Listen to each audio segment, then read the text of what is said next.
Pensa só, estar à beira de uma batalha que parece impossível. Do outro lado, inimigos que são gigantes, cidades que são verdadeiras fortalezas. A vitória parece algo muito, muito distante.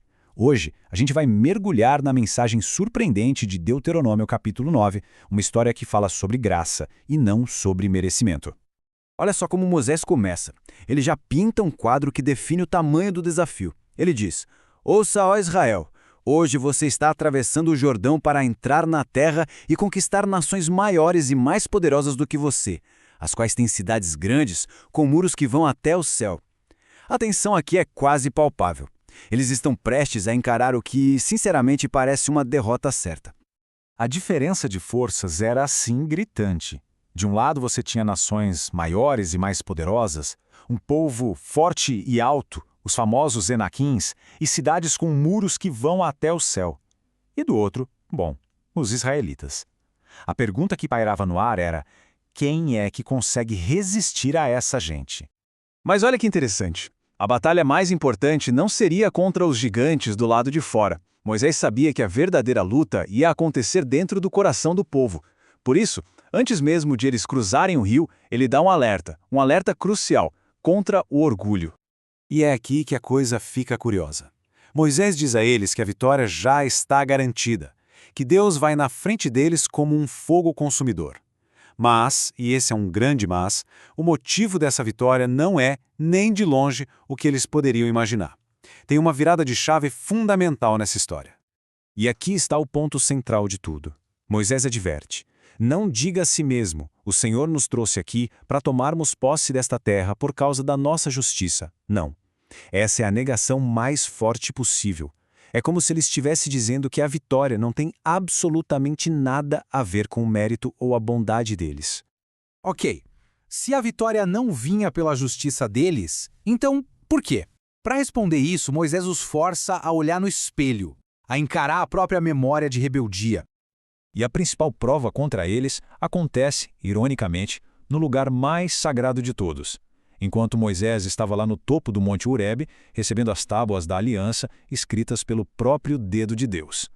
Lá embaixo, o povo que tinha acabado de prometer, obedecer, estava ocupado fazendo o quê? Forjando e adorando um bezerro de ouro. Uma traição assim rápida e chocante bem ali na presença de Deus.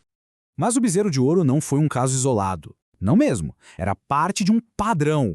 Em Horebe, Taberá, Massá, Quibrote, Ataava, Cádiz Barneia, vez após vez a história se repetia. Eles provocavam a ira do Senhor, eles se rebelavam. Era um histórico, sabe? Um histórico bem claro de desobediência. Moisés resume tudo de forma brutalmente honesta, sem meias palavras. Ele diz: vocês têm sido rebeldes contra o Senhor desde que os conheço. Não tem como amenizar isso. O caso está encerrado. Eles, por si sós, não mereciam aquela terra. Então, o cenário está montado.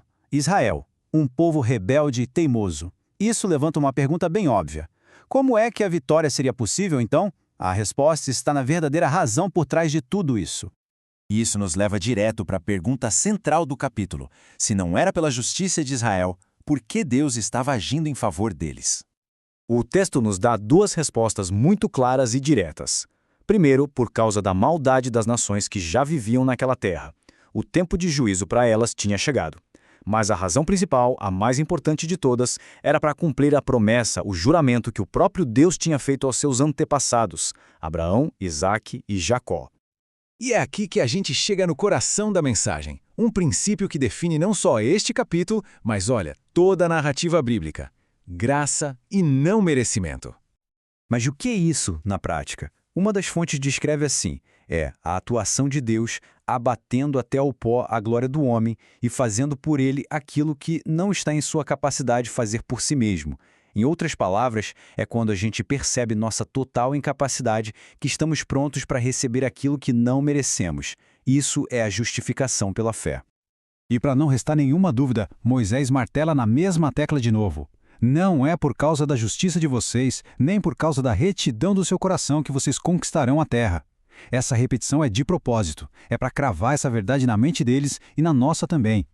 Vamos um pouco mais fundo nisso. As fontes nos ajudam a enxergar que a conquista da terra era, na verdade, uma ilustração física de uma verdade espiritual muito maior, a salvação. Do mesmo jeito que Israel não podia conquistar Canaã pelas próprias forças, ninguém pode alcançar a salvação pelas próprias obras.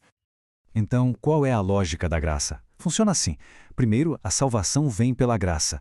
É um presente, não algo que se conquista. Segundo, essa graça transforma a pessoa por dentro, escreve a lei no coração. E por fim, a obediência se torna a resposta natural à salvação, e não o meio para obtê-la. Faz toda a diferença.